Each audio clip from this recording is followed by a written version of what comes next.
Arun, princi అనే ఇద్దరు lovers ఉండేవాళ్ళు. వాళ్ళు కాలేజ్ డేస్ నుండి ఇద్దరు సిన్సియర్గా లవ్ చేసుకుంటున్నారు. ఒకరోజు ప్రిన్సీ మనలా ఇంట్లో చెప్పే టైం వచ్చింది, చెప్పేద్దామని అరుణ్కి చెబుతుంది.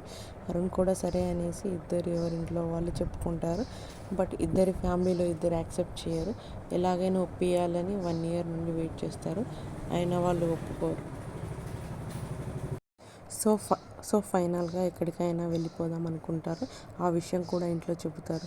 వాళ్ళ సిన్సియారిటీ నచ్చి వాళ్ళ 2 ఫ్యామిలీస్ యాక్సెప్ట్ చేస్తారు. ఫైనల్గా మ్యారేజ్ అవుతుంది. వీళ్ళ ఇద్దరు స్టడీ కంప్లీట్ అవ్వడంతో అరుణ్ జాబ్ కోసం హైదరాబాద్కి వెళ్ళి హైదరాబాద్లో ఒక మంచి జాబ్ తెచ్చుకుంటాడు. ప్రిన్సీ మాత్రం వాళ్ళ అత్తగారి ఇంట్లో ఎంతో ప్రేమ చూపిస్తూ ఉంటుంది. బట్ ఇంట్లో ఎవరు సరిగ్గా మాట్లాడరు. ప్రిన్సీ వేరే క్యాస్ట్ కావడం వల్ల తను ఏం చేసినా వాళ్ళు తినేవాళ్ళు కాదు. ప్రిన్సీ ఎంత ప్రేమ చూపించినా కూడా పట్టించుకోపోయేవాళ్ళు. ఒకరోజు అరుణ్ వాళ్ళ ఇంటికి వస్తాడు. వాళ్ళని అబ్జర్వ్ చేస్తుంటాడు. బట్ అందరూ ప్రిన్సీతో ప్రేమగా ఉండడం చూసి నిజమే అనుకొని హ్యాపీగా ఫీల్ అవుతాడు.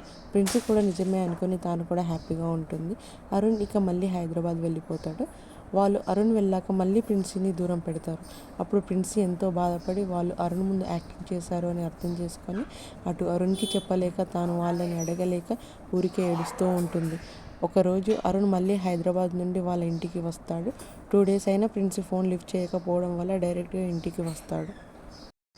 ఇంటికి వచ్చి చూసేసరికి ఇంట్లో ప్రిన్సీ ఉండదు. అరుణ్ వాళ్ళ పేరెంట్స్ని అడిగితే ఎవరో అబ్బాయితో వెళ్ళిపోయింది అని చెప్తూ అందరూ ఏడుస్తూ ఉంటారు.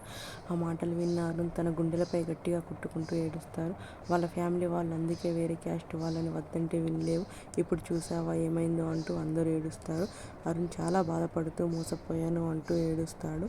తాను వాళ్ళ లవ్లో నిజాయితీ గుర్తు తెచ్చుకొని ఒకసారి మళ్ళీ కాల్ చేస్తే ఏదో వైబ్రేషన్ వినిపిస్తుంది.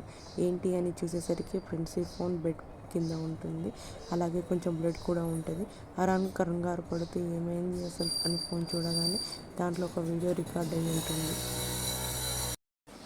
అరుణ్ ఆ వీడియో ఓపెన్ చేయగానే ప్రిన్సీ మాట్లాడుతూ, అరుణ్ మనం మోసపోయాం. నీ పేరెంట్స్కి నేను వేరే క్యాష్ కావడం వల్ల నేను ఇష్టం లేదు. వాళ్ళు నీ ముందు ఒకలాగా నా ముందు ఒకలాగా ఉంటున్నారు. కనీసం నేను చేసిన ఫుడ్ కూడా తినేవాళ్ళు కాదు. నన్ను వాళ్ళు చాలా టార్చర్ చేశారు. బట్ నువ్వు ఎక్కడ బాధపడతావు అని నేను చెప్పలేను. ఇవాళ వాళ్ళు నాపై చాలా ప్రేమ చూపించారు. నిజమే అనుకున్నాను. నా కోసం బయట నుండి బిర్యానీ కూడా తెప్పించారు. తినమని వాళ్ళ ప్రేమ చూసి నేను వద్దనలేకపోయాను. తిన్నాక 10 minutes తర్వాత స్టమక్ పెయిన్ రావడం స్టార్ట్ అయింది.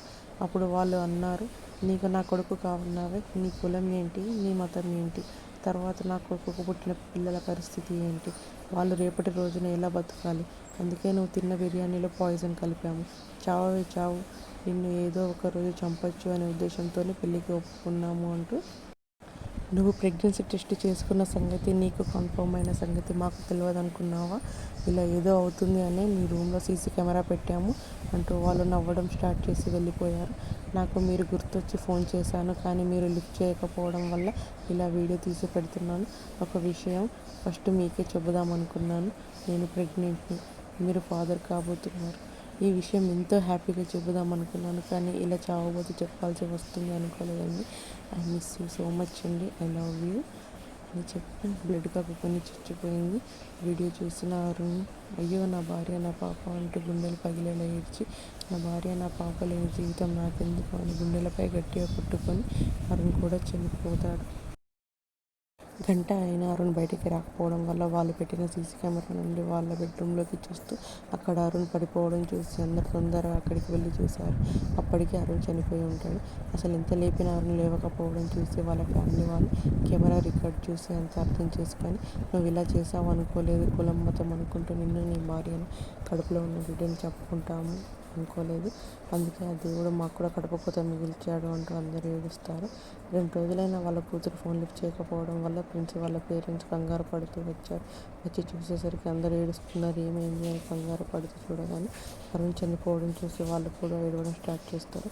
మా ప్రిన్సీ ఏది అని అడగగా ఎవరు సమాధానం చెప్పారు. బెడ్పై ఉన్న ప్రిన్సీ ఫోన్ తీసుకొని చూడగా విషయం మొత్తం అర్థమైంది. మాకు కడుపు కోత మిగిల్చిన మిమ్మల్ని ఊరికే విడిచిపెట్టను అంటూ పోలీస్ కంప్లైంట్ ఇచ్చి జరిగిన విషయం మొత్తం పోలీసులకే చెప్పి ఫ్యామిలీ మొత్తాన్ని అరెస్ట్ చేసి జీవితాంతం జైలు శిక్ష విధించారు. మళ్ళీ ఇలా కుల మతాల కోసం చంపే వాళ్ళని జీవితకాలం శిక్ష విధించారు. ఎంతో అందమైన వీళ్ళ ప్రేమ కథ కులం మతం అనే పేరుతో చచ్చిపోవాల్సి వచ్చింది. ప్రేమ జోలికి వస్తే ఎవరైనా బలి కావాల్సిందే. అందుకే ఆ దేవుడు అరుణ్ కుటుంబానికి అంత పెద్ద శిక్ష వేశాడు. వాళ్ళు బతికి ఉన్నా చచ్చినట్టే. కులం ఏముంది, మతం ఏముంది, అందరూ ఒకటే. ఈ సమాజం ఎప్పుడు తెలుసుకుంటుందో, ఎప్పుడు బాగుపడుతుందో.